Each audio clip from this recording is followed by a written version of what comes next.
Okay, we're here with the XFT, and I'm getting ready to show you how to adjust the whole carriage system. If you have just gotten done putting it together and you have it unhooked from your column here, meaning this can travel easily, and make it smooth, we have to do a couple things.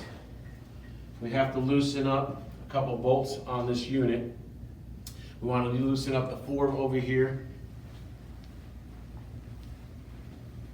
These two on each side. You want to make sure those are loose.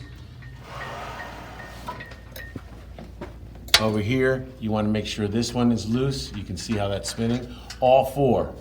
These two, the two in the front.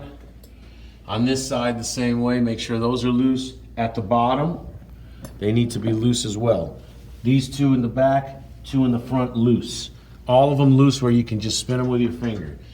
Another one you want loose is the Allen wrenches here, these Allen screws. You want those loose. You can see I'm going to go ahead and loosen it up even more. I want them really loose, like almost halfway out of there. I want this to be able to move a little bit. Right now it's not moving because it's tight up against this piece of metal. But we want this to have a little bit of freedom so that we can get this carriage to slide a little smoother. So I'm going to go ahead and unloosen all these bolts, and then we'll come back and show you the results.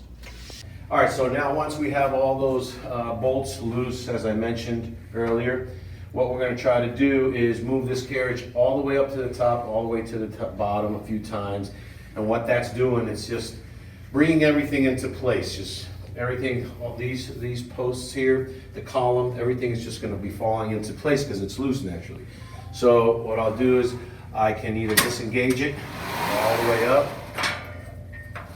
all the way back down. And you're going to do this a couple times. You're going to do this at least, I would say, at least 8 to 10 times. Bring that all the way down. Make sure you go all the way down, all the way up. Again, while I was doing that, it's moving everything into place.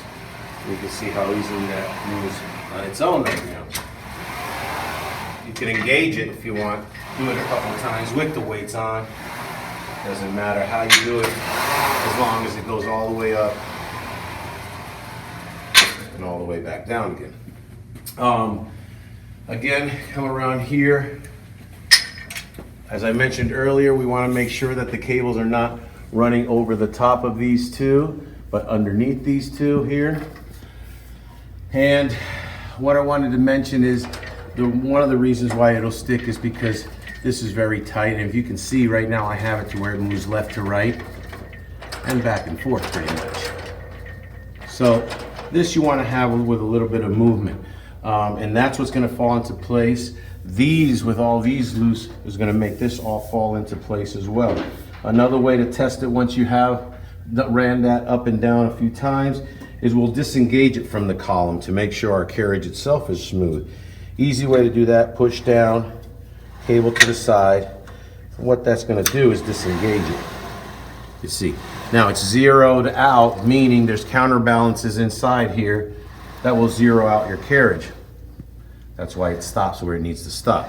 So that's natural. That needs to do that. It needs to stop just like that. But you should be able to move it up and down with your pinky with very minimal force. And that's pretty smooth right there.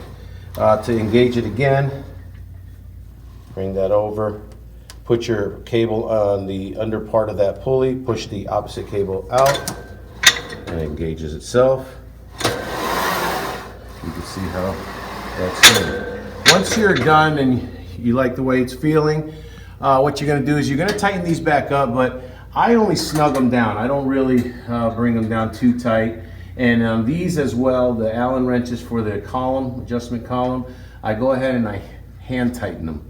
I don't use an Allen wrench with them. Because again, I want this to have a little bit of movement so that it doesn't bind up against the carriage and the nylon fitting. Also make sure the column is lubricated. We like to use a Napa 8300 silicone spray. It's a great spray for this kind of stuff. Goes on in a wet form, but it dries up immediately. And it doesn't get on your clothes or skin. Other than that, once you're done, the outside ones, you want to make sure the 4 outside ones are definitely tightened down as much as you can. these snug, these hand tight, top and bottom, you should be good to go.